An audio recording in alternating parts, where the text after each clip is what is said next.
Bom, bom dia, pessoal, para quem eu não disse ainda.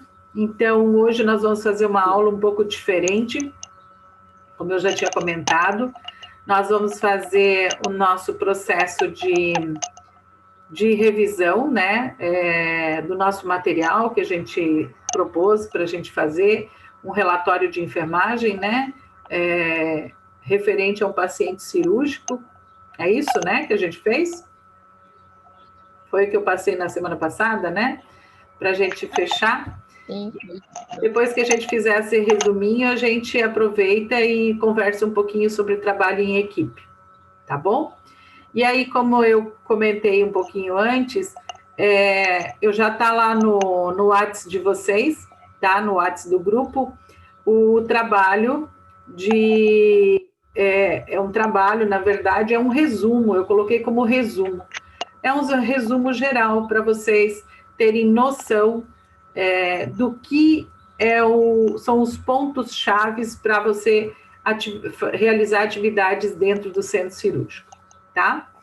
Fora as técnicas habituais de enfermagem, né, que é punção venosa, passagem de sonda, essas coisas normais que são as técnicas de enfermagem, o que eu me propus mais é olhar mais para o conteúdo de centro cirúrgico propriamente dito, tá bom? Queria saber quem que quer começar sobre o relatório. Eu sei que algumas pessoas já me mandaram fotos via WhatsApp, alguns já postaram lá no e-mail, mas eu gostaria de saber se tem alguém que já gostaria de ler como que ficou sua apresentação, seu relatório de enfermagem, né? Acho que é bem interessante a gente ler para a gente poder discutir isso e para a gente ver, não tem certo e não tem errado, tá, gente? É só para a gente ir corrigindo e fazendo cada vez melhor o nosso processo, tá bom? Quem que quer ler para mim, por favor? Marlete? Rosilda? Pode ser. Pode ser, Aline? Então tá bom, vamos lá.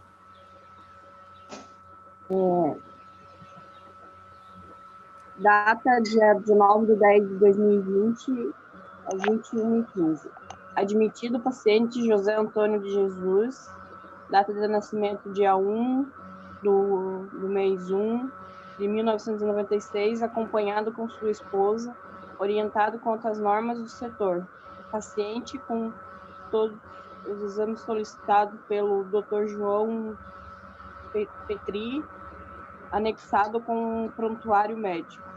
O paciente está orientado em tempo e espaço e apresenta palidez facial e algia intensa na região do abdominal. O paciente está com higiene íntima e oral realizada, com camisola cirúrgica, sem roupa íntima.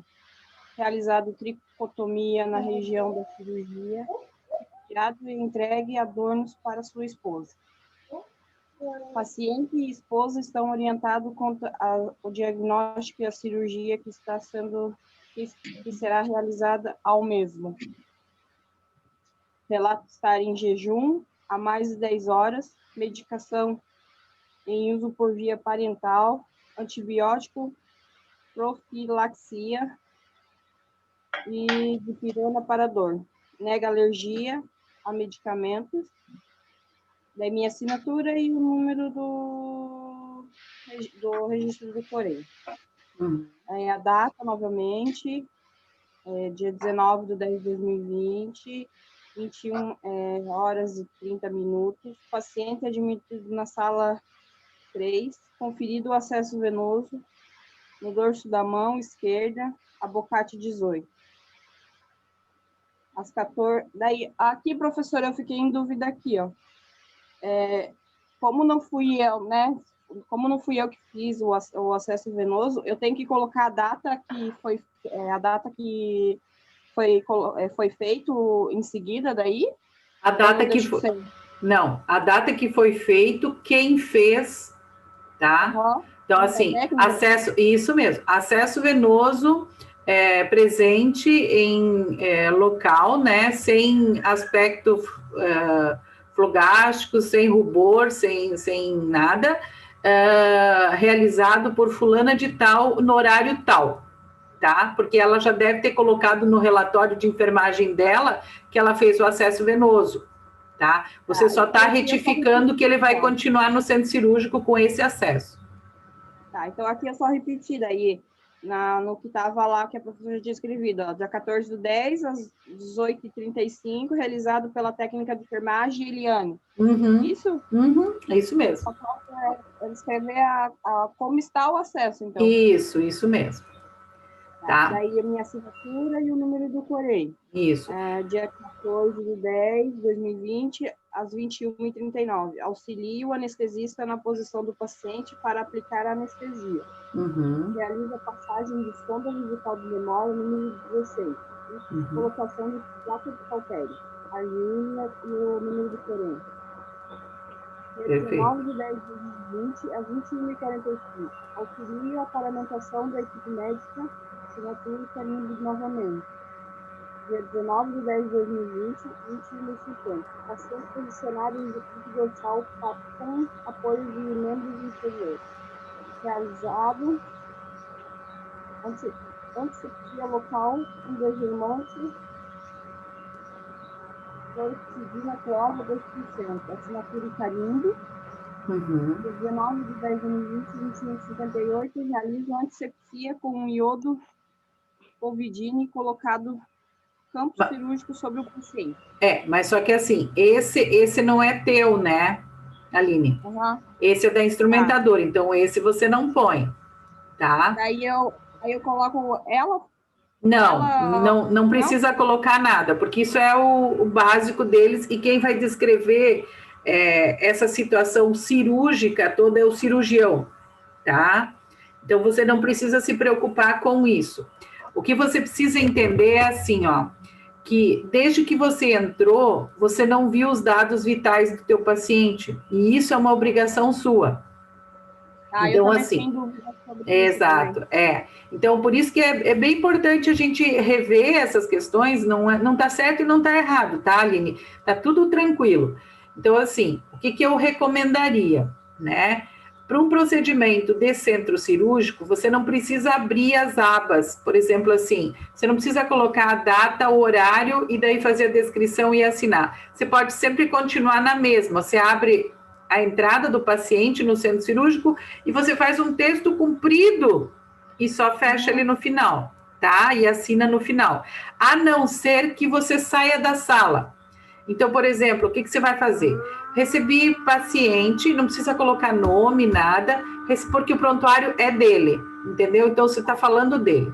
Então, eu, né, Aline, recebi o paciente consciente, verborreico, orientado, sem aspecto de dor, ou apresentando o aspecto de palidez com referência de dor local, mesmo pós-medicado. A presença da esposa tranquiliza um pouco o paciente, e entregue objetos de uso pessoal para familiar, esposa. Prof. Oi. Ali no início também é importante só colocar que a gente verificou os sinais, conferiu os dados. Só que assim, vocês têm que lembrar que vocês recebem o paciente de vocês, não é na porta da sala, vocês recebem na porta do centro cirúrgico. Então, quando vocês estão lá no troca-macas, é a forma que vocês recebem, ninguém entra na sala, só vocês e o paciente. Então, essa anotação é bem importante, porque esse é o último contato do paciente com a área externa, tá? E ali muitas coisas são ditas, e ali muitas coisas são identificadas. Por exemplo, o prontuário completo. Se ele não tiver completo, é ali que você vai identificar. Se ele não tiver tricotomia, é ali que você vai identificar.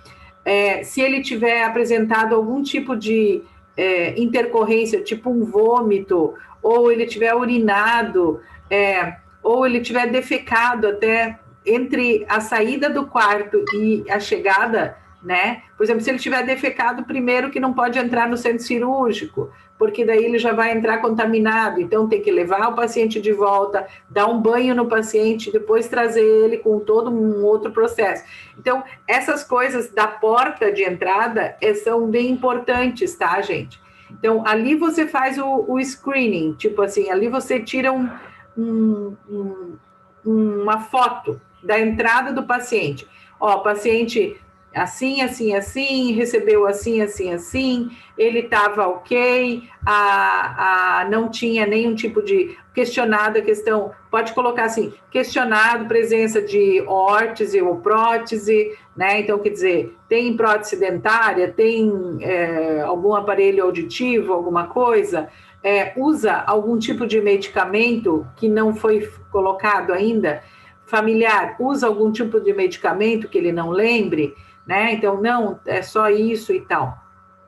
E aí, beleza, aí você traz ele, aí você, tipo assim, verifica a primeira coisa, antes de qualquer coisa, trouxe ele, passa ele para a maca, né? Não precisa descrever, mas a gente passa eles para a maca, tira a maca que veio da área externa, né? Que é o troca-macas ali, e já instala os equipamentos, que são os equipamentos de monitorização. E ali você já tem o primeiro dado dos sinais vitais. Então, você verifica temperatura no centro cirúrgico, depois que você verifica, sai da unidade, a temperatura não é muito importante, mas respiração, batimento cardíaco e PA são super importantes, né? Porque tudo você consegue visualizar por esses 3 dados vitais que você tem, né? Por exemplo, se você tiver uma hipotensão ou uma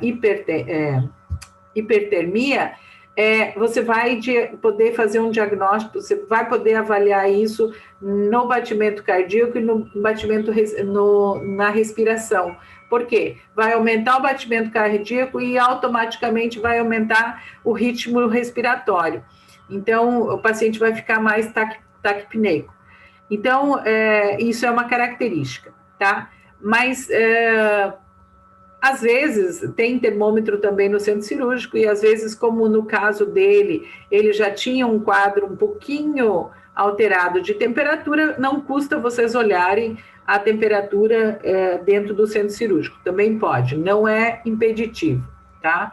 Aí, depois disso, sim, a questão que a Aline colocou, por exemplo, de posicionar, auxiliar o anestesista, tudo isso tem que ser descrito, tá? Posicionado, auxiliado o anestesista na anestesia, qual o tipo de anestesia que foi feito, se foi peri, foi RAC, foi geral. Não precisa dizer os medicamentos que foram usados, porque esses medicamentos você vai anotar na ficha de gastos do centro cirúrgico. Então, você vai preencher 2 fichas, na verdade 3. Você vai preencher as fichas de consumo, né, que é a ficha de gasto, você vai fazer o relatório de evolução de enfermagem e você vai fazer, tem hospitais que tem e tem hospitais que não tem, que é o cheque duplo, né, de identificação de cirurgia, cirurgião e paciente, que é aquele cheque para identificar o paciente e para ver se foi feita a cirurgia no local adequado, que eles chamam de duplo cheque, tá? Isso tem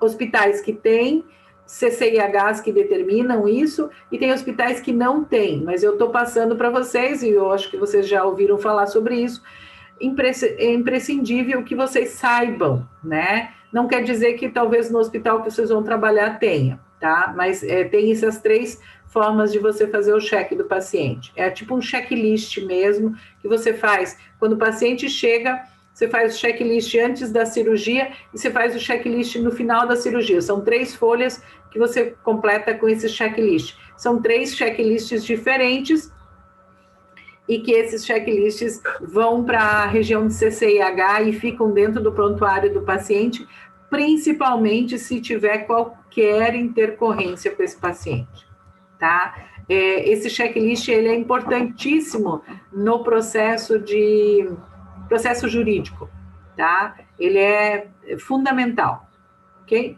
E o relatório de enfermagem, ele tem que cruzar, ele tem que bater com o relatório médico. Não é que nós vamos ficar olhando o que o médico faz, não é isso, e nem o que o anestesista faz, mas nós falando as coisas tem que estar mais ou menos da mesma forma descrita lá no cirurgião, não com as nossas palavras, mas com os atos que eles vão descrever, tipo, realizado, por exemplo, anestesista, realizado anestesia peridural com marcaína pesada, bababá, bababá, babá. Usado agulha tal, bababá, bababá, babá. Feito punção, paciente evoluiu sem intercorrências, a PA tanto, as PAs tem que ficar mais ou menos batendo, né, tem que ficar dentro do processo, e como a gente não, depois que a gente monitora o paciente, a gente coloca o esfigmomanômetro e ele vai ser visto lá no aparelho, eu não preciso verificar manual a PA, o pulso e a respiração do paciente. Eu posso ver no monitor. Eu tenho um monitor cardíaco lá, um monitor anestésico, e ele me dá tudo, ele me dá PA por segundos, a PA ele vê de 1 em 1 minuto. E o batimento cardíaco é constante e o respiratório é constante. Então, eu só vou colocar o horário lá no meu relatório e vou colocar PA tanto, batimento tanto, respiratório tanto. Ponto.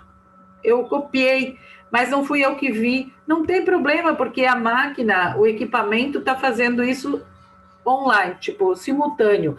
Todo minuto ela está fazendo isso, ela está monitorando o paciente desde que eu instalei o equipamento até a hora que o paciente vai para a área de recuperação pós-anestésico, tá?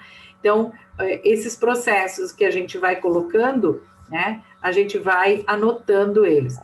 Quanto a auxiliar a paramentação, pode, é discutível, mas pode, não tem problema nenhum. A questão daí de você escrever os tempos cirúrgicos, isso nada é nosso, tá? A gente só vai colocando, por exemplo, assim, em torno de 10 a 15 minutos, de 10 a 15 minutos, a gente vai colocando os dados vitais do paciente. Então, 10 horas, que é 22 horas, PA tal, 22h15, PA tal. Se foi feito alguma coisa, foi pedido alguma coisa a mais, por exemplo, controle hídrico, controle de sangramento, né? Então, realizado contagem de controle de sangramento, pesado X compressas e gases, volume tanto. Isso tem que colocar, tá? Até para que vocês saibam e para que o cirurgião saiba depois, o anestesista, quanto que foi até tal horário, quanto que foi, depois quanto que deu e depois no final quanto que fechou de perda sanguínea.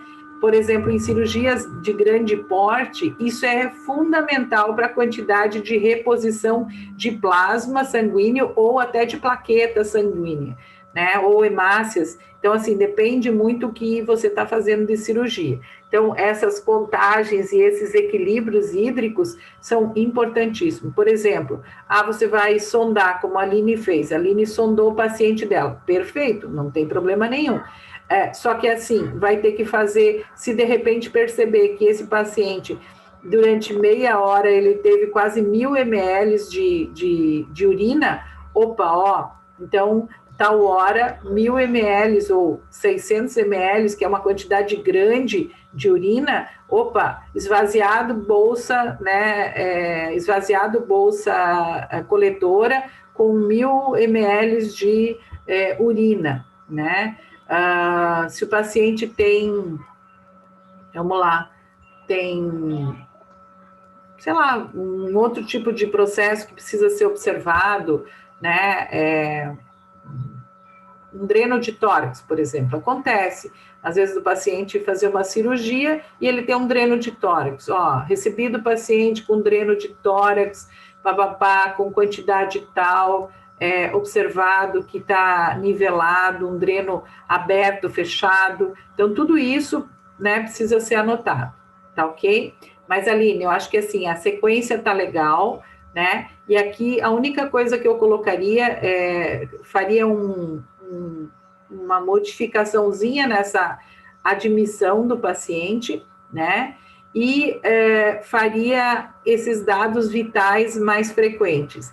E aí, no final, no fechamento, vocês precisam tirar, assim como vocês auxiliaram ele a subir para a maca cirúrgica, vocês têm que trazer ele para a maca de remoção, né? Tirar ele da maca cirúrgica, avaliando sempre como é que está o quadro dele, acompanhando ele, se foi feito, que tipo de anestesia que foi feito, acompanhando se foi regional, verificando se ele está acordado ou não, se ele está consciente ou não, se ele está sonolento, se está sedado, se ele está desacordado, se foi cirurgia geral, anestesia geral, observar qual é o nível de respiração dele, passar ele para a maca, né, que vai ser transportado, e vocês vão junto com o paciente até a sala de recuperação. E lá vocês vão passar todo o procedimento cirúrgico que foi feito, que é o quê? Vocês vão falar sobre o paciente. Então, vocês vão dizer,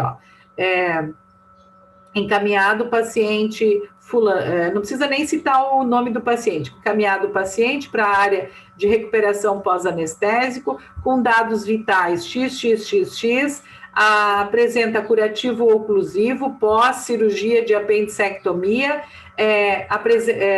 permanece com dreno aberto, dreno de Penrose 10, né, que é os drenos que a gente já falou também, porque geralmente a apendicite fica com dreno, né? Permanece com bolsa coletora sonda vesical número X, com bolsa coletora aberta, né, respirando, ok. E aí fecha e assina e passa para a técnica da recuperação pós-operatória, tá? Então, o fechamento de vocês vocês recebem o paciente na entrada, que é no troca-macas, e vocês entregam o paciente para o pessoal da recuperação pós-operatória. Depois disso, vocês voltam para a sala de vocês e continuam fazendo cirurgias, continuam limpando tudo, e aí depois recebendo o próximo paciente. Então, esse é o processo do centro cirúrgico, tá? Da circulante. Ela recebe o paciente no troca-macas, faz toda a admissão dele, faz todo o procedimento perioperatório, né? Auxilia na saída do paciente, descreve essa saída, como que ele está saindo, quais os dados vitais dele, e entrega esse dado todo como se fosse uma passagem de plantão para o pessoal da recuperação pós-operatória. Ok? Entendido, gente? Professora, Oi. Eu posso ver o meu para ver, a professora ter mais ou menos, é bem curtinho, bem pequenininho, mas talvez eu acho que deixei a informação para trás. Tá. Revisado todo o equipamento a ser utilizado no centro cirúrgico, separado todo o material para a cirurgia e confirmado com o cirurgião o fio a ser utilizado.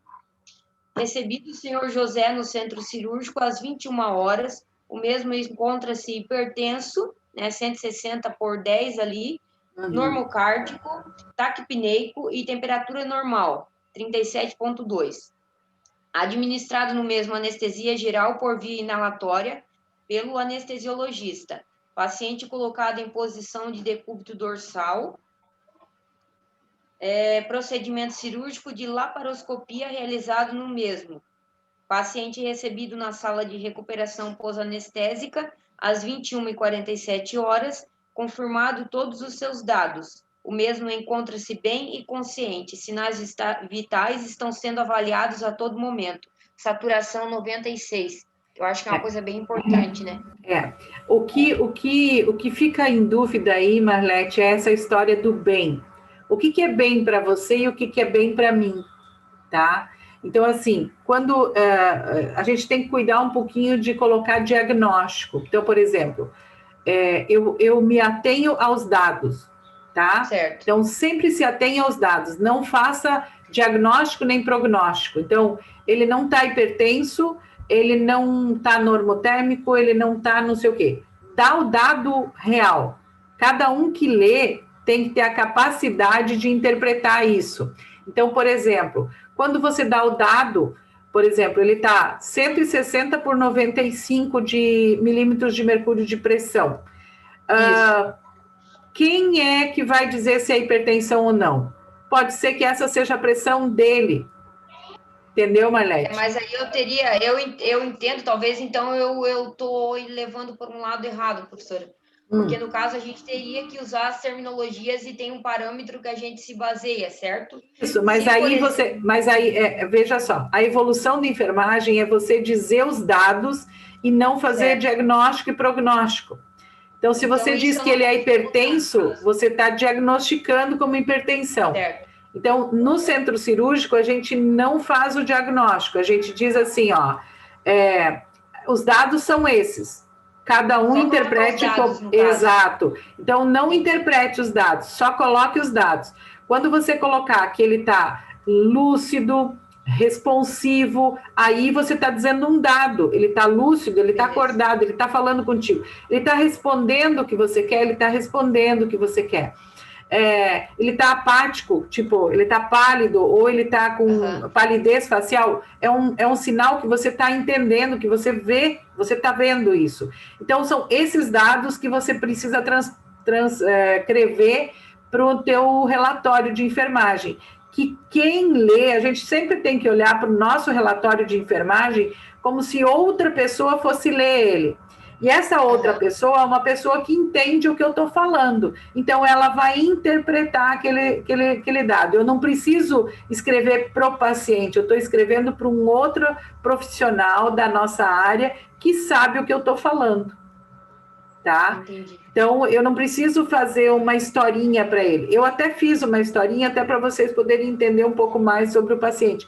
Mas, quando eu faço o meu relatório de enfermagem, eu não preciso fazer diagnóstico. Quem faz o diagnóstico de evolução é o enfermeiro, tá? Certo. Vocês vão passar os dados, e isso é importantíssimo, porque esses dados, às vezes, viram um jogo.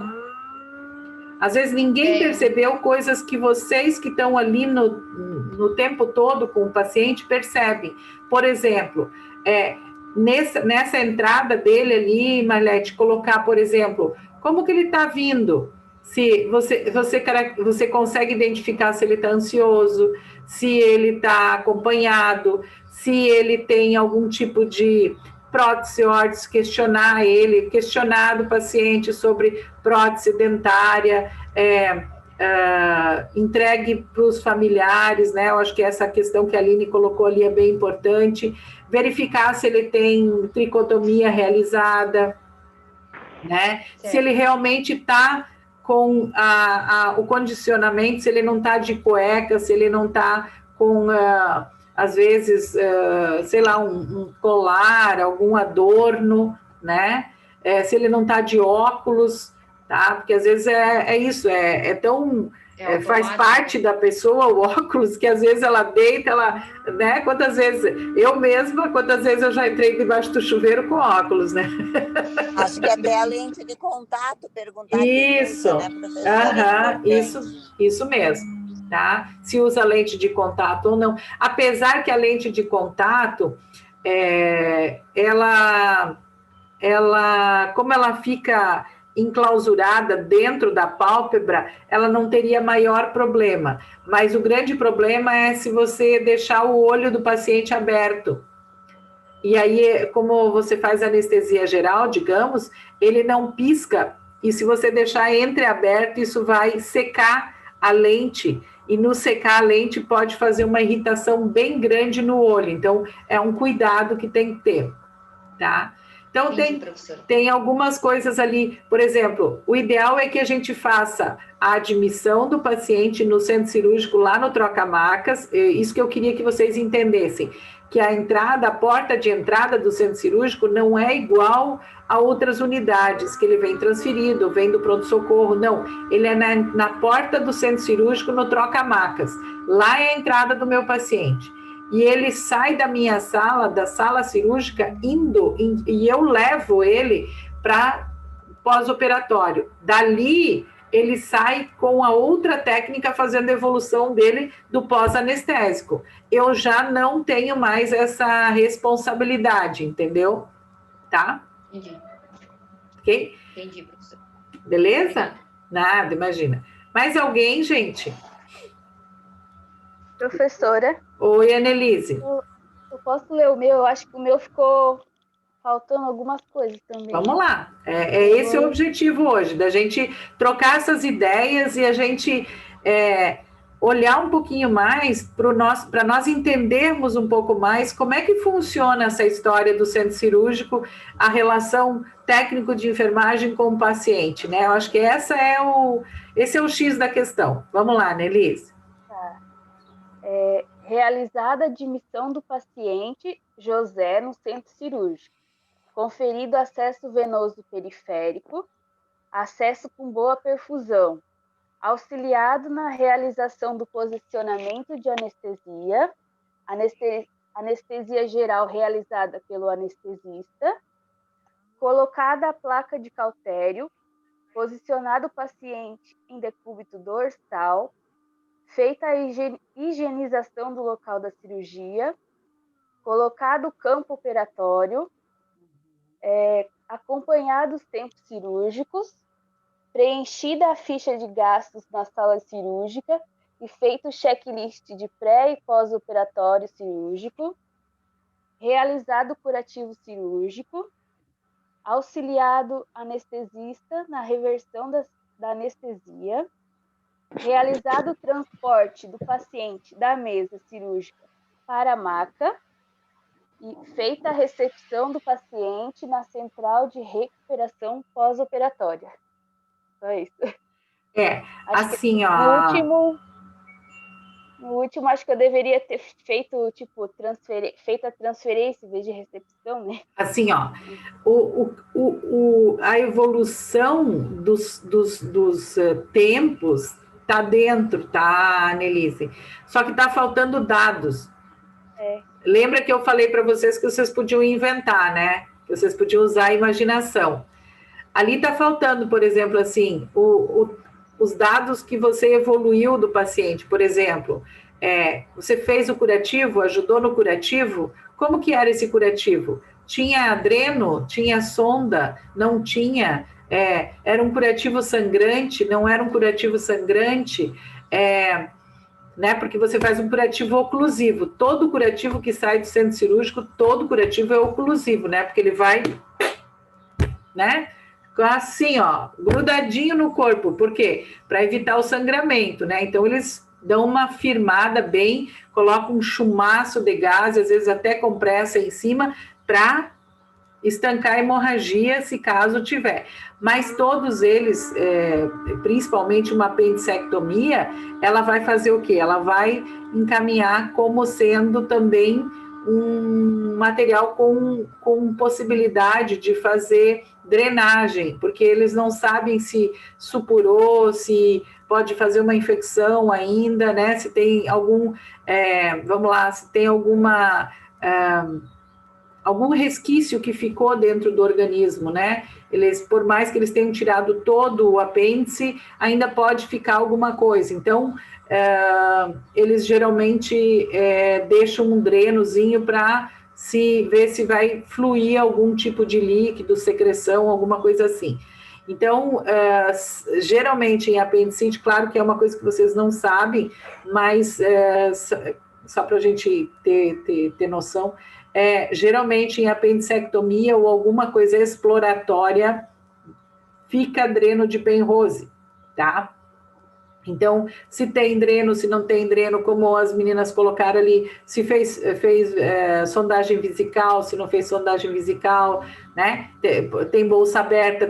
Isso é uma coisa bem importante, gente. Assim, ó, se ater às bolsas. Às vezes o paciente vem com bolsa coletora já para o centro cirúrgico, já vem com sondagem feita e com bolsa coletora, e para o transporte, a bolsa tem que fechar, tá? Se fecha a bolsa para o transporte, mas tem que se abrir essa bolsa quando chega no centro cirúrgico, e de novo eu tenho que fechar ela quando eu vou transportar esse paciente para unidade de recuperação pós-operatória. Então, isso é um cuidado muito grande, é quase como uma placa de cautério. Por quê? Vocês imaginem um paciente passar 1h30, 2 horas, infundindo uma quantidade gigante de solução fisiológica, ou glicosado, ou Ringer, lactato, né, via parenteral, tá, via veia, né, e de repente ele não consegue eliminar isso, porque a sonda dele está fechada,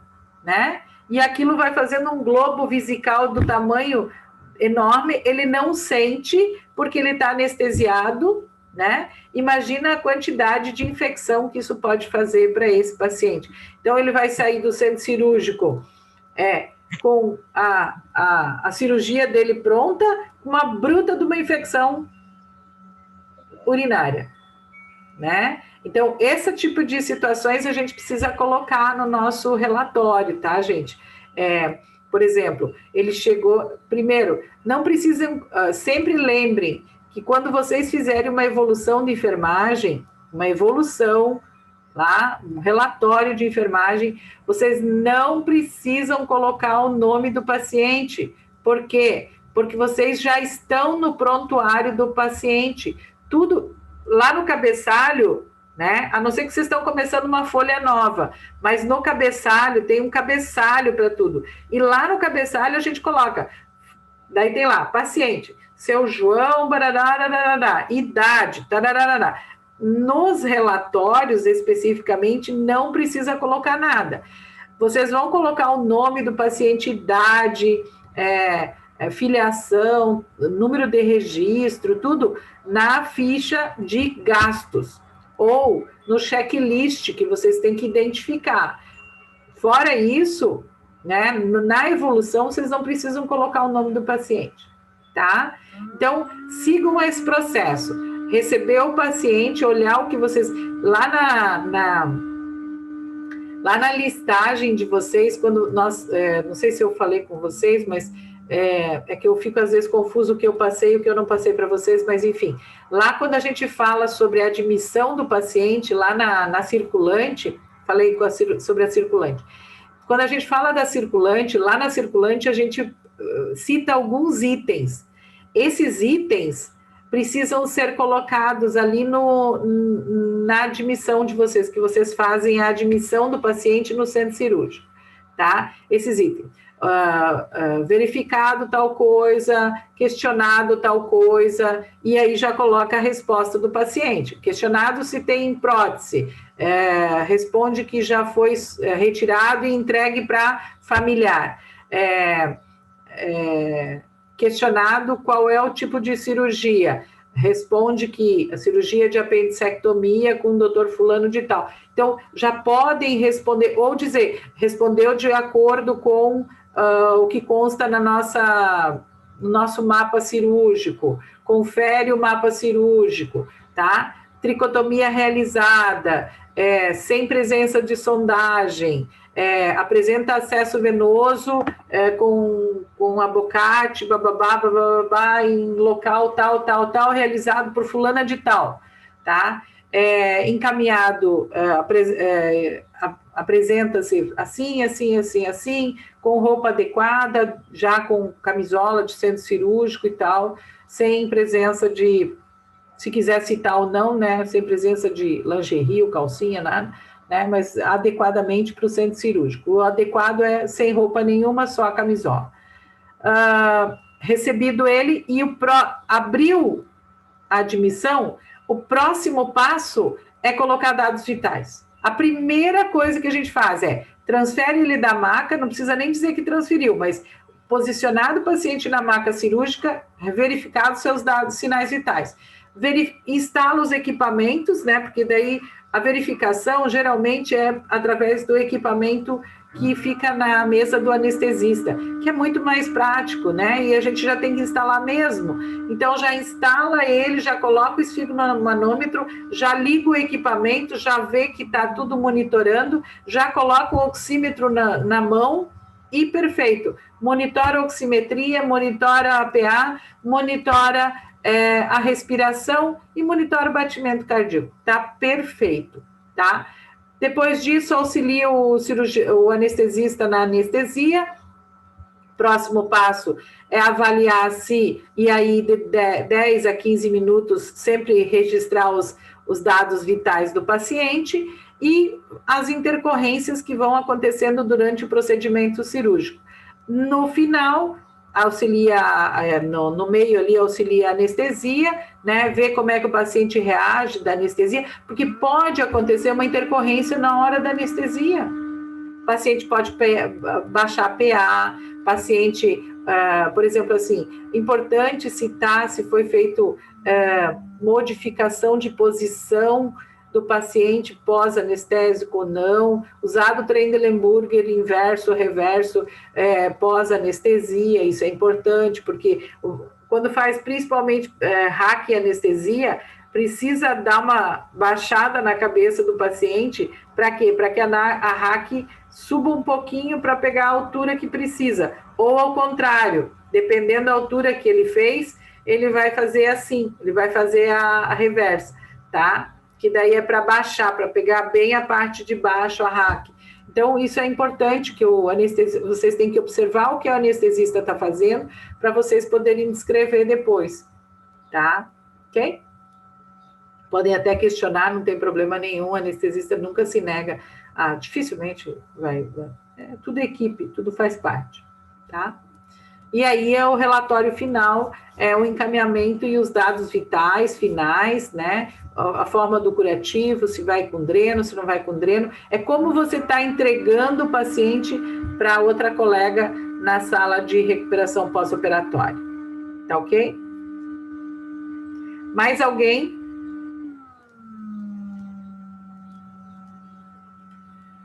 Débora, Júlio, Giovanni, Rosana.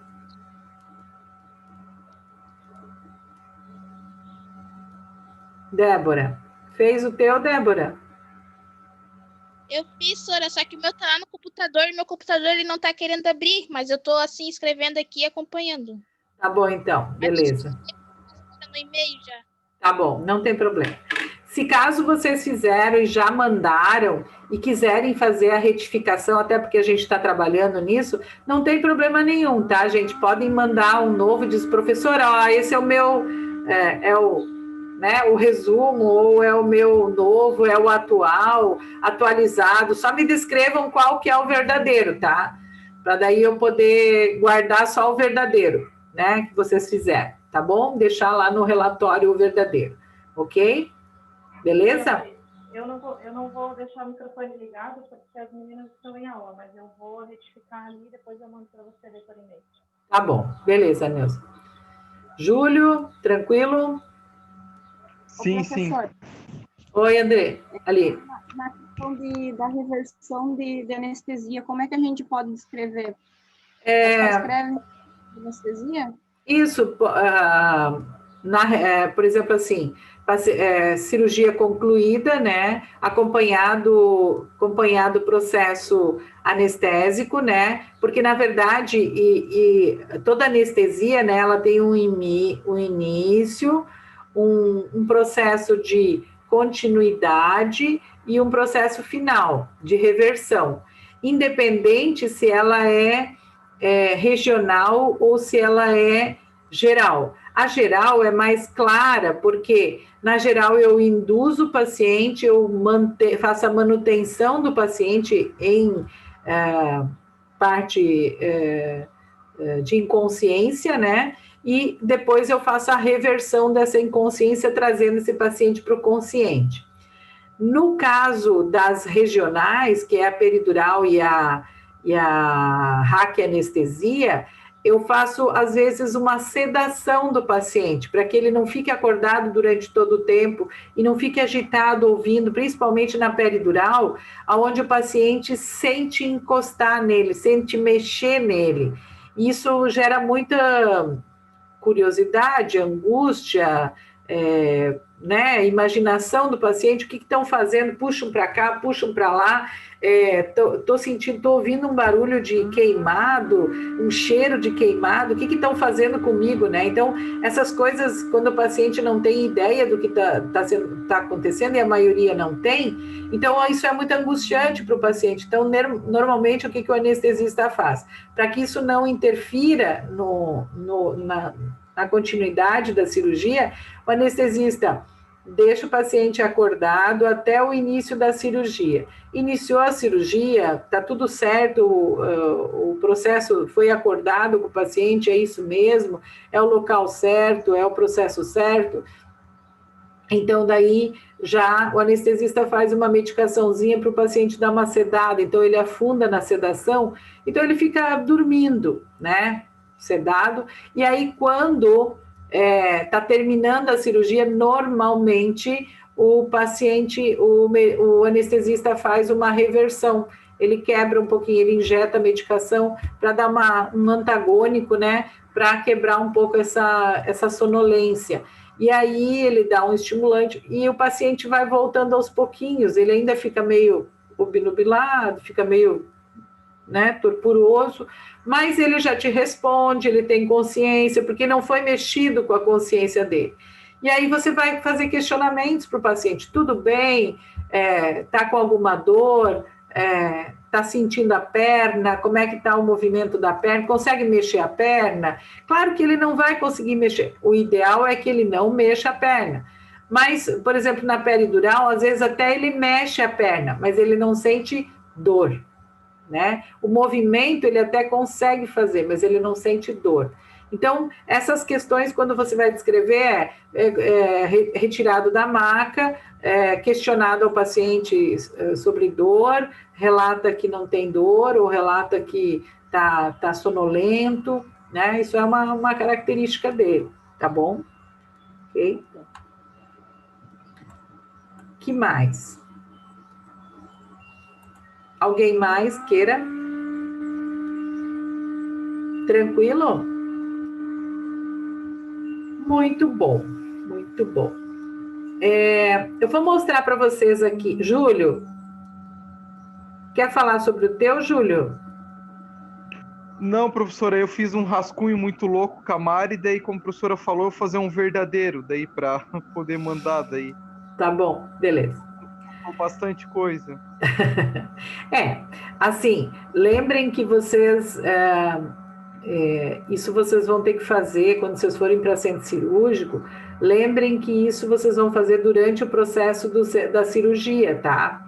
Então, claro que aqui vocês estão fazendo tudo imaginário, mas lá as coisas vão estar acontecendo. Então, você escreve, por exemplo, a hora de admissão do paciente. Você olha lá no relógio, eu admiti ele 9h45, 21h45, beleza. 21h45, admitido o paciente no troca-macas, com isso, assim, barararara, beleza. Trouxe ele para dentro, tal hora, PA tal, batimento cardíaco tal, respiração, oximetria, ponto. Acesso venoso, e posicionamento na maca para anestesia, ponto. Aí, você deixa, e aí você vai fazer as coisas. Aí você faz as coisas, aí você vai lá e anota. Não precisa ser nessa sequência, mas às vezes o que acontece? A circulante vem, faz a primeira anotação, horário que o paciente chegou, como ele chegou, para ela não esquecer, tá? Aí ela vai fazendo na sequência as atividades, tipo, auxilia o anestesista, faz a degermação, auxilia a instrumentadora, né? E aí ela auxilia o cirurgião, daí liga todos os equipamentos, mas isso ela não precisa descrever, porque isso já fica pré-determinado que é dentro do processo cirúrgico. Daí o que ela vai descrever? Ela vai descrever, por exemplo, que ela fez a degermação no paciente, isso é importante, a tal hora ela fez a degermação, já vê os dados vitais, já observa se foi feito passagem de sonda, se não foi feito passagem de sonda, né? Então, assim, se não foi feito passagem de sonda, não precisa dizer, tá, gente? Só escreve o que você fez, ok? Então, veio com sonda vesical, isso tem que escrever. Veio com sonda vesical fechada, aberto, bolsa coletora. Então, quer dizer, você tem que dizer para quem está lendo de fora o que você fez para ele poder imaginar o que você fez. Então, dentro daquilo, para ele poder bater, tipo assim, ó, tinha que fazer isso, ela fez. Tinha que fazer aquilo, ela fez. Tinha que fazer aquilo, ela fez. Tinha que fazer isso, ela fez. Aqui tá o paciente está assim, está assado, bateu. Esse é o regulamento e esse é o que foi feito. Então, tá certo.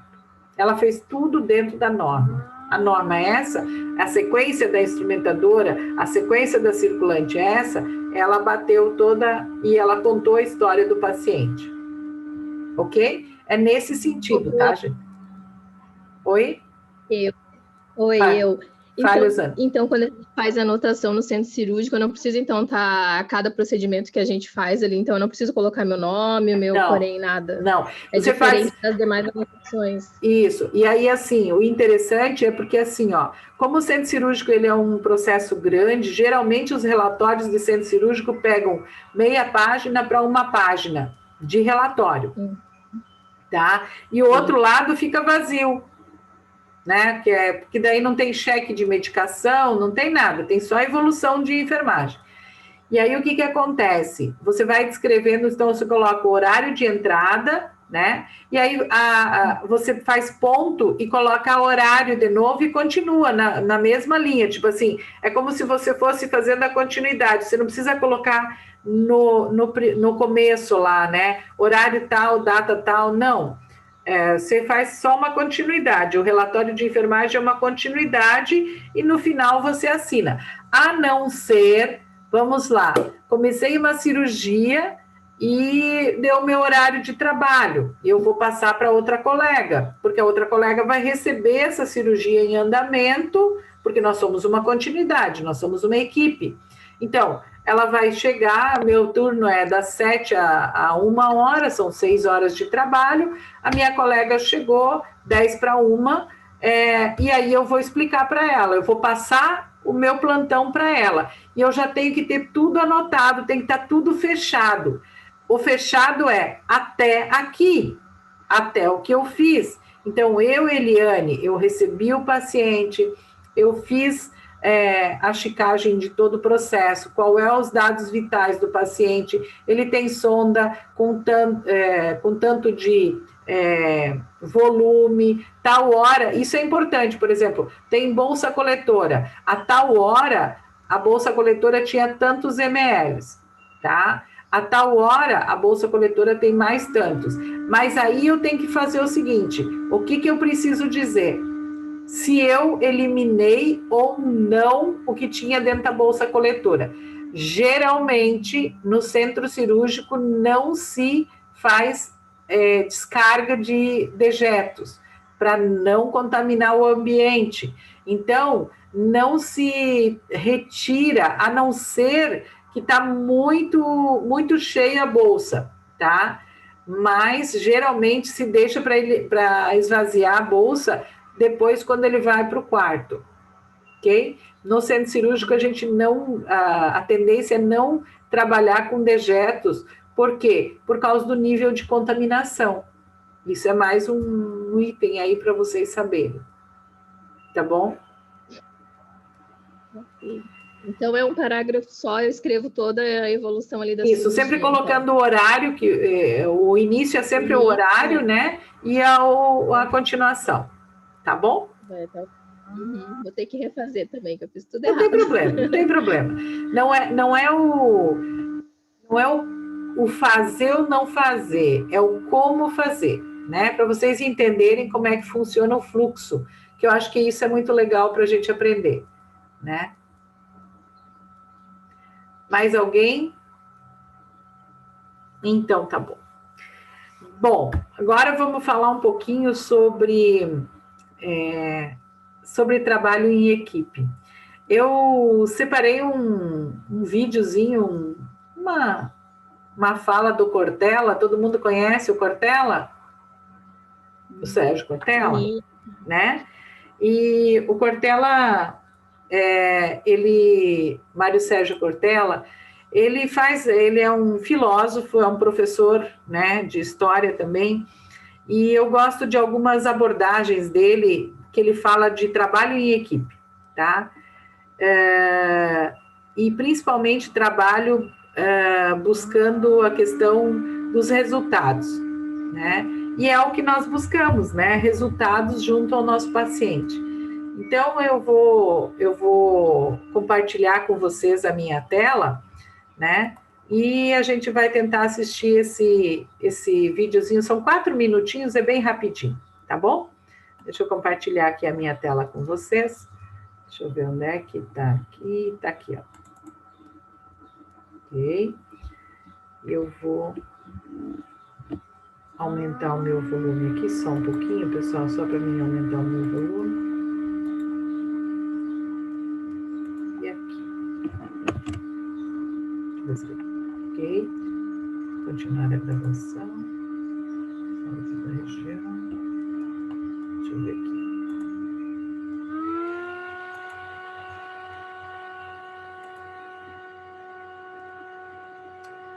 Por que não? Ah, aqui. Estão ouvindo, pessoal? A ideia de sintonia, ela fica entre sinergia e simpatia porque... Estão ouvindo, pessoal? Sim. Travou agora. Agora não, professor. Sinergia quer fazer força junto. Agora deu. Não adianta uma relação respeitosa que não tem eficiência. Deixa eu começar ele de novo, só um pouquinho. Aqui.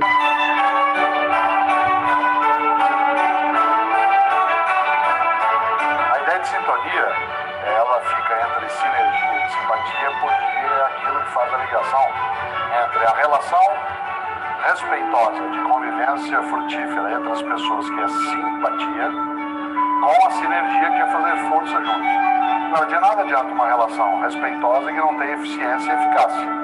E por outro lado, de nada adianta fazer força junto, que é o sentido da palavra sinergia, sem que haja uma sintonia. Do contrário, essa força ela se dispersa, ela fica fraturada, ela se fragmenta no campo da ação. Por isso, uma organização que tem a inteligência estratégica é aquela que agrega a ideia de sinergia, que é fazer força junto, com sintonia, que é a coincidência e a partilha de objetivos e sentidos, com simpatia, que é a capacidade de respeito e comunicabilidade entre as pessoas, de maneira a ter ali uma ação que seja mais direta e, como eu disse, mais eficiente e mais eficaz.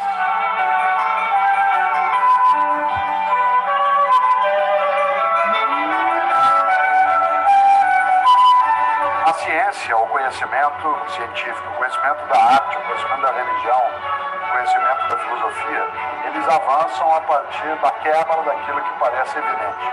A ciência, o novo, nasce da dúvida, não da certeza. A certeza ela é reiterativa, isto é, ela é a capacidade de ficar no mesmo lugar que se estava. É claro que é necessária a certeza para algumas coisas, especialmente quando se quer manter uma situação. Mas quando ela precisa ser ultrapassada, levada adiante, é necessário que haja a possibilidade de duvidar, de questionar, de suspeitar. E o óbvio é a incapacidade da suspeita, da dúvida e do questionamento. Evidentemente, ninguém passa o tempo todo duvidando, porque isso impede a ação.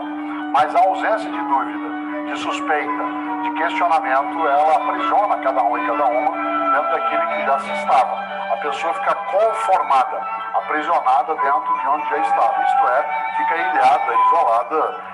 Isso impede que ela caminhe em direção a algo que seja mais necessário, que seja mais sustentável, que seja, por outro lado, também muito mais adequado do que a situação que já se tem.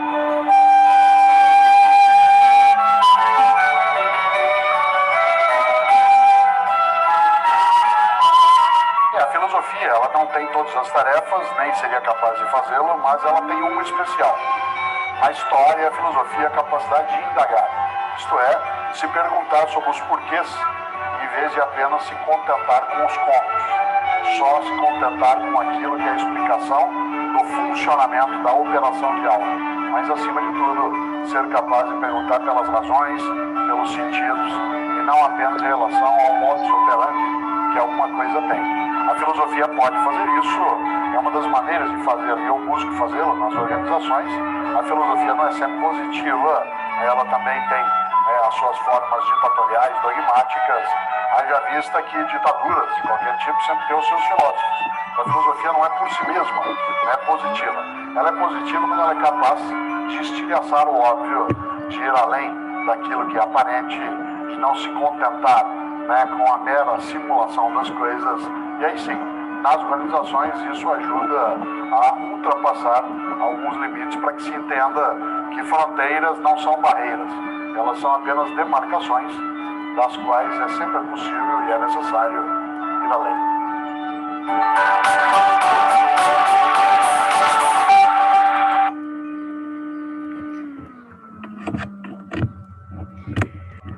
Pessoal, o que ele quer dizer com você fazer a sinergia, né? E a parte da empatia, né? Quando a gente trabalha em equipe, muitas vezes a gente funciona na base do empurrão, tipo, vai, tem que fazer. E a enfermagem, às vezes, se torna muito um fazer, e ela não pensa no agir em conjunto, né? Aqui, no próprio centro cirúrgico, a gente está olhando para 4 equipes diferentes, né? Mas mesmo dentro da equipe de enfermagem, dependendo do número de salas que tem, de 4 para cima, geralmente no centro cirúrgico tem de 4 a 5 salas, onde uma sala é uma sala que fica sempre aguardando um procedimento de emergência, né? A gente chama de sala de espera, que é para qualquer situação de emergência, urgência, que a gente possa colocar lá. Mesmo você tendo 4 salas, você vai ter pelo menos em torno de 6, 7, 8 pessoas da equipe de enfermagem circulando ali, tá? São 8 pessoas em um time num determinado horário. São pessoas que precisam fazer o processo de sinergia, quer dizer, a força tem que estar junto, elas têm que todas ir numa direção, mas o olhar com simpatia,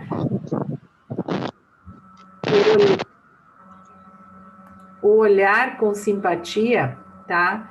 É bem importante, por quê?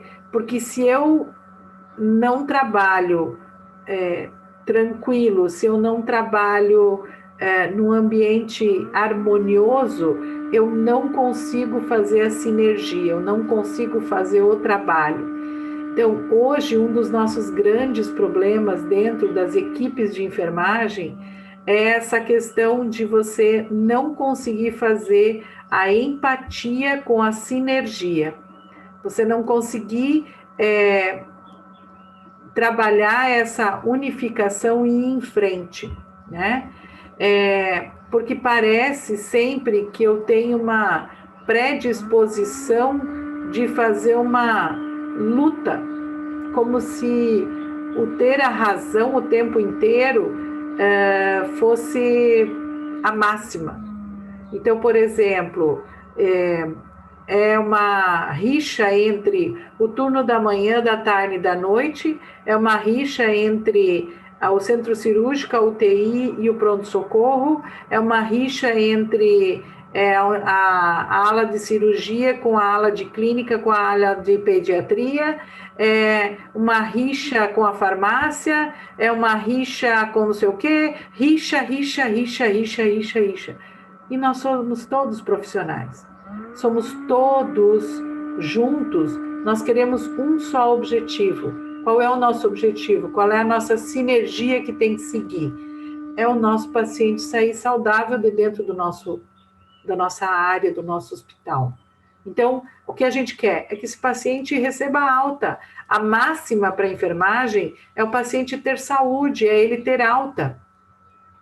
Então, ele poder andar com as próprias pernas, é ele poder fazer as suas coisas. Se ele sair de lá amputado, que ele saia melhor psicologicamente, fisicamente dentro daquilo que ele tem condições, né? Porque se ele foi amputado, por exemplo, ele podia estar em óbito.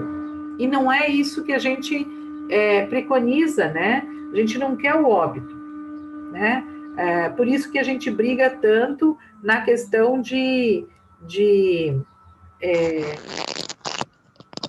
a gente briga tanto na questão de, por exemplo, os pacientes receberem as informações de forma adequada e para que ele tenha a melhor qualidade de vida fora do hospital ou fora da unidade de saúde ou fora da clínica, que ele seja o protagonista da sua saúde e não o médico, não o farmacêutico, tá?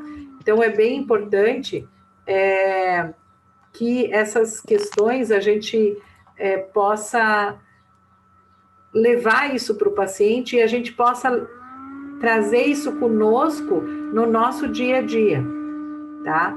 Então, isso é muito visível, né, professora, na área da saúde, é incrível, incrível, até mesmo, eu digo assim, com os professores que eu faço outros cursos também, parece que sempre um quer, não sei como explicar, é como se um quisesse saber mais que o outro, um é melhor do que o outro pelas informações que tem, mas a gente acaba esquecendo que, como disse a professora, é só um foco, né? E um depende do outro, não adianta. Principalmente na área do pré-hospitalar, cara, se eu não conseguir tirar o cara de lá, vou ter que chamar outro, eu não mexo nisso, eu chamo... Então, assim, ó, tá todo mundo junto por um único intuito, mas é incrível, a gente vê até nos professores essa diferença.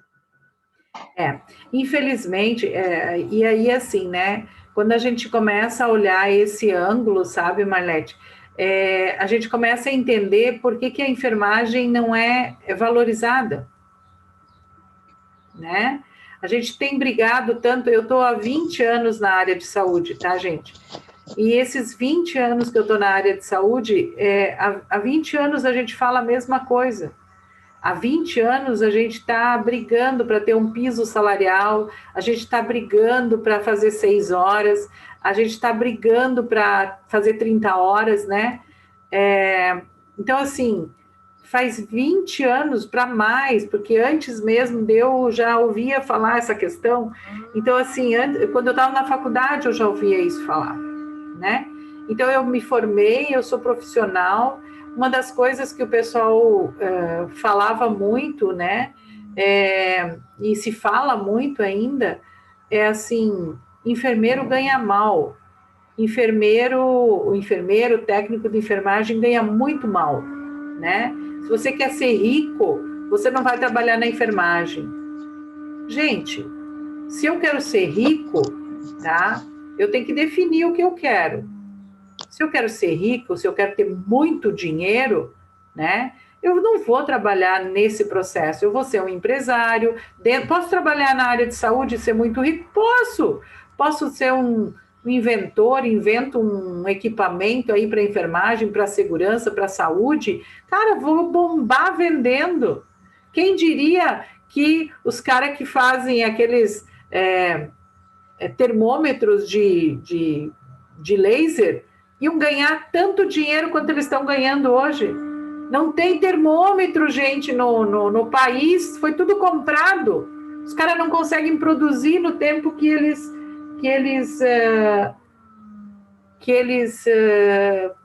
né, tipo, vendem mais do que produzem. E é uma grana fantástica. Luva, né? Claro que não somos nós que produzimos, que são os chineses, né?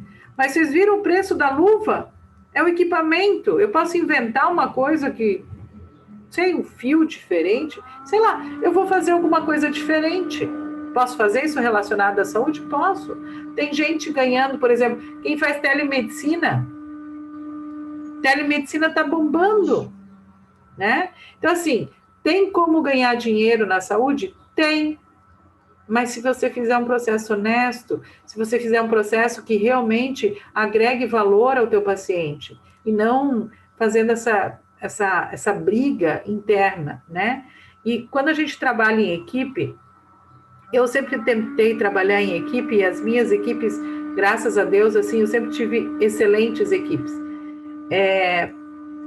E se eu contar, assim, eu tive, desde que eu me formei, 1, 2, 3, 4, 5, 6. Eu tinha, por exemplo, eu trabalhava em hospital, eu tinha uma equipe. Eu trabalhava na unidade de saúde, eu tinha outra equipe. Trabalhava em 5 unidades de saúde, depois que eu era concursada, tinha 5 equipes de enfermagem. Posterior, fui para o hospital de novo, fui para a empresa, tinha uma equipe de enfermagem com 6 funcionários. Depois voltei para o hospital, tinha mais, em turnos, tinha mais, acho que 12 funcionários. E assim, sempre foi em torno de 9, 10, 12 funcionários, sempre debaixo do meu guarda-chuva. E esses processos todos, gente, é questão da gente olhar para as pessoas como pessoas e tentar trabalhar de forma mais harmônica possível com outras equipes. Por quê? Porque se a gente não tiver essa união dentro da própria equipe, a gente não consegue olhar para fora, né? E não consegue visualizar o nosso objetivo comum, que é o nosso paciente, né? Que é o nosso trabalhador, que né? Quem trabalha em saúde pública é o paciente que vem lá na unidade de saúde pública, né? Então, esse é um dos nossos grandes gaps, a gente fazer o nosso processo técnico, trabalhar com uma forma técnica, sabendo por que a gente está fazendo e não fazendo por fazer, né? Essa é a diferencial do bom profissional, do excelente profissional, profissional meia boca. E esse profissional meia boca, gente, ele vai denegrir a imagem da enfermagem. Esse profissional meia boca, ele vai fazer e todo mundo vai olhar e dizer assim, tá vendo? Por isso que a enfermagem é desse jeito, tá? Mas quando a gente olha para ver as pessoas que realmente fazem o processo acontecer, você recebe, por exemplo, eu mesma tinha várias indicações de profissionais. Quando eu precisava de um profissional para repor, eu só buscava no meio e assim, tinha várias indicações. Você conhece fulano? Conheço. Nossa, é muito bom tecnicamente, Eliane. Ele é excelente com os pacientes, ele é muito bom. Quer referência melhor? Tecnicamente é bom e é excelente com o paciente. Perfeito. Ah, ele tem um problema, Eliane. Qual o problema? Nossa, ele briga com Deus e todo mundo. Paciente, enfermagem, os médicos, briga com todo mundo. Só ele tem razão. Você vai contratar um cara desses? Não vai. E essa que é a diferença.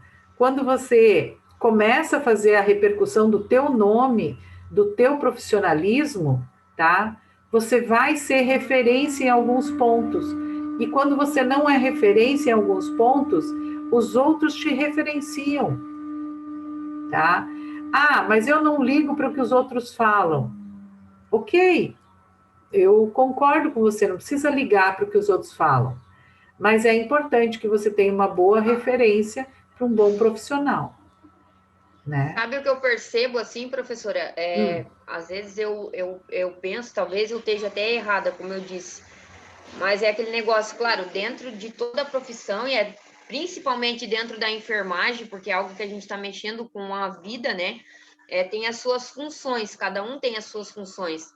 Só que muitas vezes a gente percebe assim, eu não vou fazer aquilo ali porque aquilo ali não é a minha função, ou não é o meu trabalho, aquilo não é para mim, né? Ou muitas vezes ir lá e ajudar um colega, eu estou meio parado agora, estou tranquilo, precisa de ajuda com alguma coisa? Então, assim, são pequenas coisas que eu acho que a gente pode mudar como ser humano, né? Estou tranquilo, não, agora eu vou sentar e vou sossegar, como muitas vezes eu vejo meu companheiro, o meu parceiro lá precisando de ajuda e eu não tenho a capacidade de levantar e dizer assim, quer uma mão, porque agora eu estou meio tranquilo. Então, assim, não é a minha função, então eu não vou fazer, não é o que eu tenho que fazer, eu já acabei o meu, eu faço o meu e você faz o seu. Então, eu acho que se começasse por aí, muita coisa ia mudar. Sabe o que é isso, Marlete? Chama-se julgamento. As pessoas têm a tendência de julgarem os outros sem saber.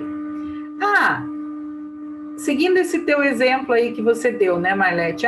O outro colega lá, eu já terminei o meu serviço e o outro colega lá ficou assim, basbacando lá e tá lá, enrolado até agora, né? Eu não vou ajudar, porque ele podia ter tido o mesmo ritmo que eu e resolver o problema. Eu fiz, por que ele não pode fazer, né? Ninguém está dizendo que ele não vai fazer, mas você sabe que tipo de noite que ele teve? Você sabe que tipo de paciente que ele está tendo? Quais foram os cuidados anteriores que ele teve que fazer com outro paciente para chegar a se atrasar? Ou, ele que se vire porque ele chegou atrasado mesmo, é um folgado, vive chegando atrasado. Você sabe o que está acontecendo com a vida dele? Por que você está julgando se você não sabe o que está acontecendo? Né? Ele é um folgado, ele vive falando que vai em festa, vai isso, vai aquilo. O que é que você tem a ver com isso? Né? Vai tirar um pedaço se você ajudar? Vai te desmerecer se você ajudar? Se ele está indo para a festa, se ele está fazendo não sei o que, ele está fazendo para ele, não é para ti. Né? E eu já cansei de ver pessoas julgando e depois olhando para trás e tendo que dizer, meu Deus, eu errei, né?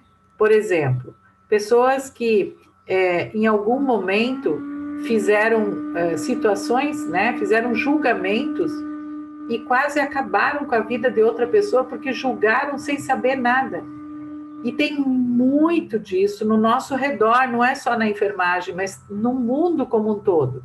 A coisa mais fácil que tem nessa rede social hoje é você fazer julgamento, né?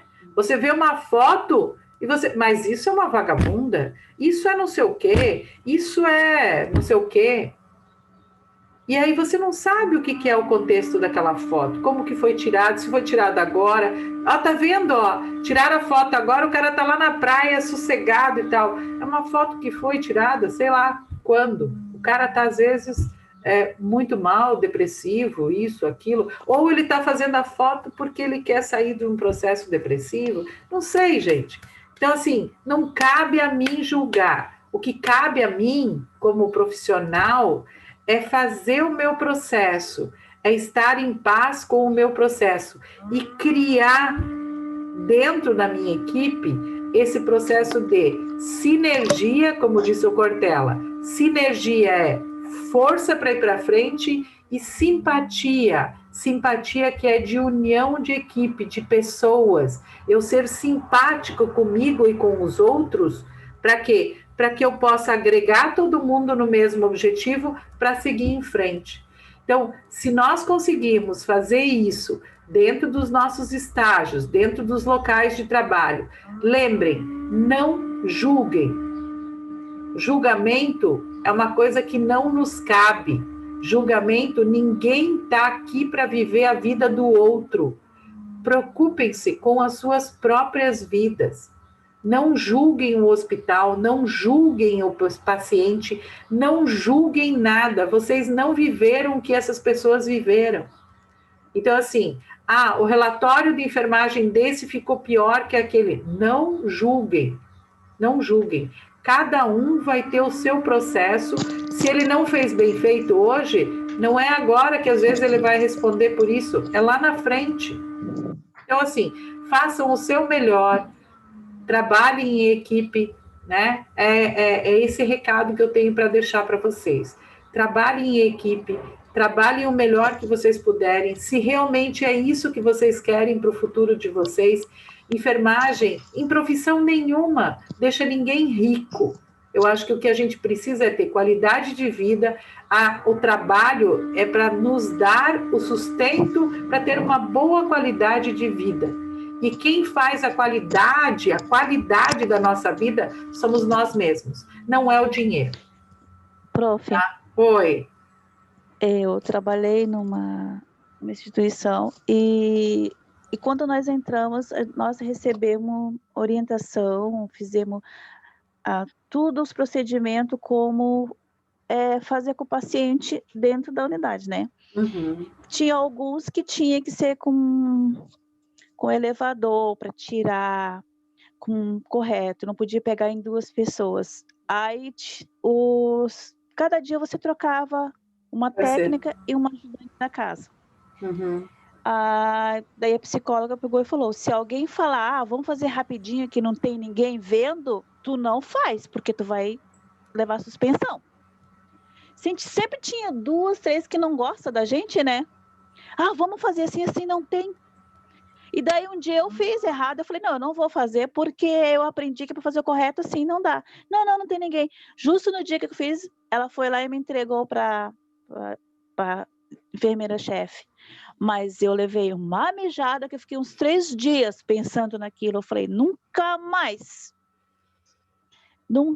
Que tinha que fazer cadeirinha para pegar a idosa e colocar no banho. E tinha que ser com elevador, porque não podia pegar em 2 na cadeirinha, tinha que ser no elevador, colocar tudo, fazer tudo o processo. Mas nunca mais eu faço isso na equipe com ninguém, pode ser o melhor, não faço, nunca mais, serviu de lição. Porque a pessoa finge que é tua colega e não é. Mas não julgue. Giovani, é isso que eu estou dizendo, assim, é bem importante isso que você está falando, sabe? Você tem razão no sentido assim, não vou fazer errado, meu comportamento, no momento eu fui fazer uma coisa e não era aquilo que estava acordado. Eu acho que o teu senso, você só tem poder para dizer assim, ó, eu não deveria ter feito errado, entendeu, Giovani? Esse é o que você pode dizer. Agora, o que a outra está pensando, o que ela fez de ação, vamos dizer assim, não é justo? Talvez não seja justo.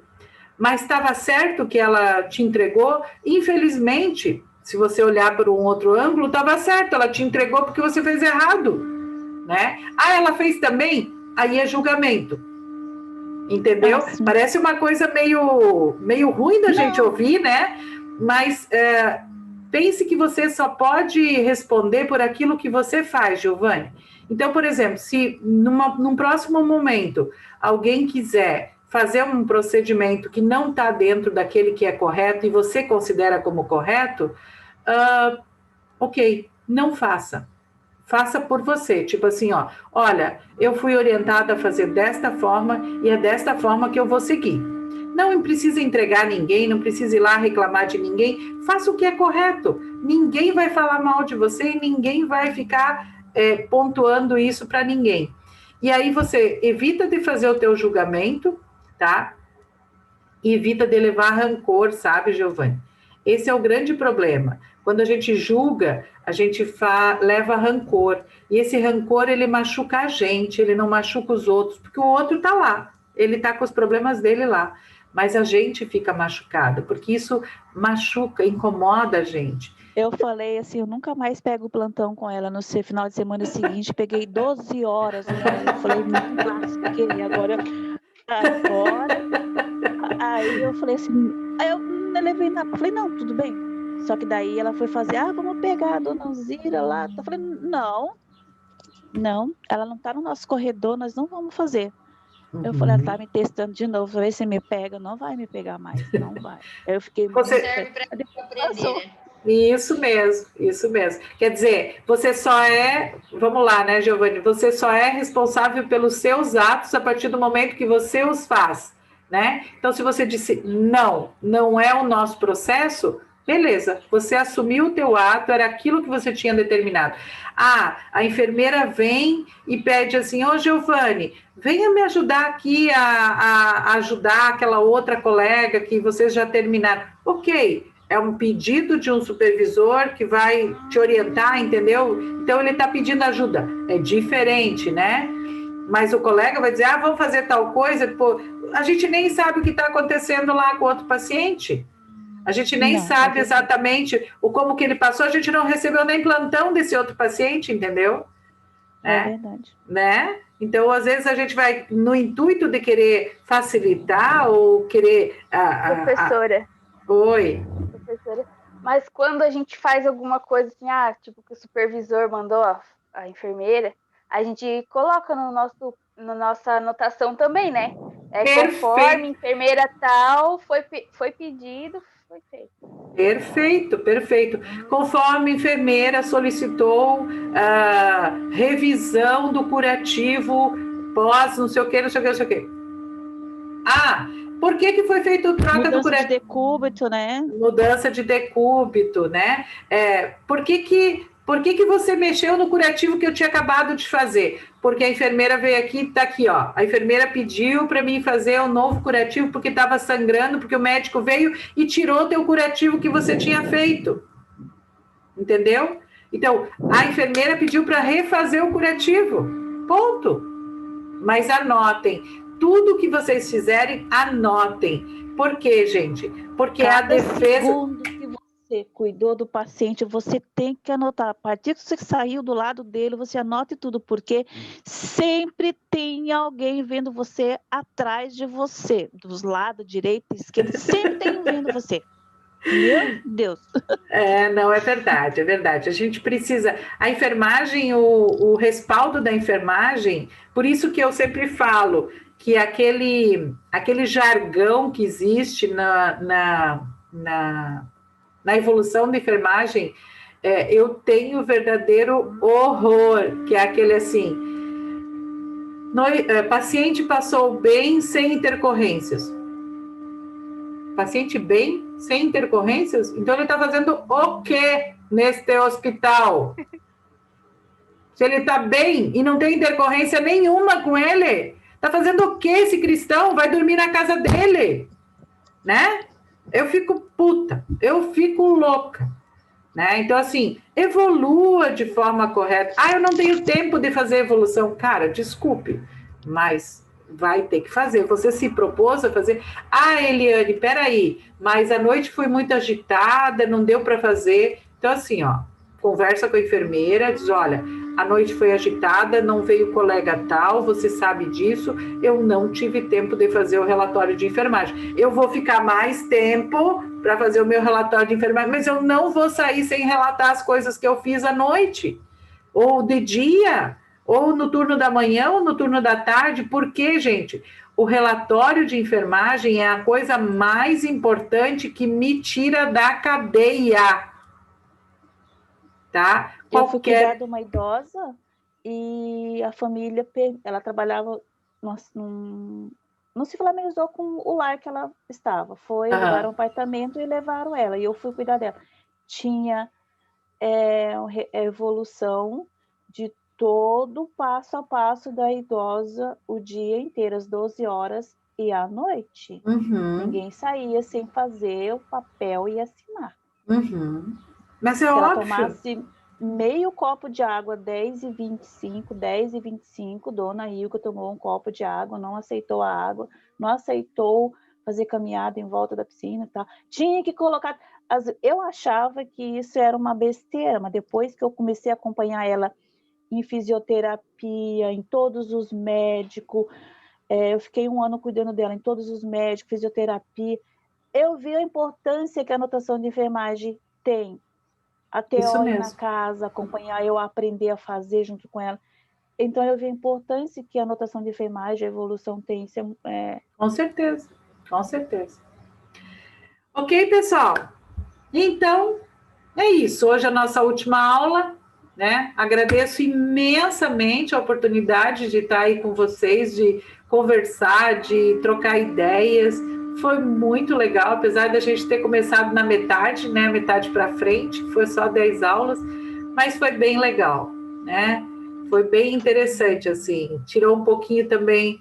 Eu estava um pouco receosa de pegar mais de uma turma, eu estava na metade da turma, eu não sabia como que eu ia dar continuidade, né? Porque a gente já tem uma pré-mentalização, por exemplo, eu, depois de tantos anos de enfermagem, então eu tenho uma pré-mentalização de como que eu faço, e vocês devem ter percebido também, que eu tenho um raciocínio lógico em centro cirúrgico, eu vou desde o começo até o final, né? Então eu tenho um raciocínio lógico de como que eu vou trabalhar as disciplinas com os alunos, e até para eles poderem entender um pouco mais como entrar dentro do centro cirúrgico, porque é um processo imaginário, né, gente? Vocês nunca entraram. Então, peço desculpas aí, de repente, não consegui me fazer entender. Tudo foi bem objetivo, professora. Tudo foi bem objetivo, bem... Muito bom. Que bom que vocês gostaram. Então, ficam só me devendo ainda esse trabalhinho né, para mandar as correções. E aí tá lá no WhatsApp de vocês, são 20 questões, tá? Podem mandar elas para o meu e-mail, né? Professora. Oi, Annelise. Esse relatório que a gente fez antes, daí a gente pode refazer e enviar? Pode refazer, não tem problema, tá? Só digam para mim qual que é o verdadeiro, tá? Porque senão depois eu não sei, às vezes vem muito e-mail, aí eu não sei qual que é o verdadeiro, tá bom? E sempre coloquem já no cabeçalho a turma de vocês, a turma e o nome, que daí para mim fica bem mais fácil de selecionar, porque como eu tenho 4 turmas e todas vão para o mesmo e-mail, aí eu tenho que ficar procurando qual é o aluno de que turma, né? Tá? Então já coloquem bem no comecinho lá a turma e o nome de vocês, trabalho do quê? Pronto. Daí eu já sei e já posso direcionar tudo para um só arquivo. Tá ok? Beleza, gente? Muito obrigada, né? E até uma próxima aí. Vamos ver como é que vai ficar aí os estágios de vocês. Boa sorte nos estágios. Curtam bastante, questionem muito para vocês aprenderem bastante. Acho que o estágio assim é fantástico, porque ele dá essa oportunidade de aliar a teoria com a prática. Tá bom? Beleza? Nós que agradecemos, professora, e esperamos encontrar a professora futuramente em algum local também. Ok, obrigada. Certo. Eu ainda vou encontrar a prof aqui buscar as ramas de aipim pro pai dela, né? Pode deixar, Giovanni, pode deixar que a gente combina. Ok. Gente, gratidão por tudo, tá bom? Obrigada, professora. Um abraço. Obrigada. Um abraço. Tchau, turma, Tchau. até terça. Tchau, tchau.